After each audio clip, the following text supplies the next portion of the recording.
Sewaktu debat cintamu terasa melanda, bangkit rinduku padamu.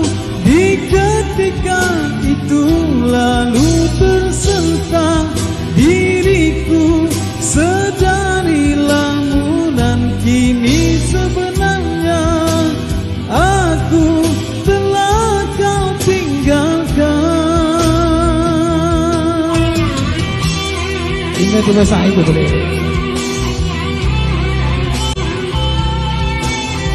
Waalaikumsalam Amir. Masya Allah. Terima kasih Amir. Selamat puasa Amir. Lama tak kelih ya. Terima kasih Amir.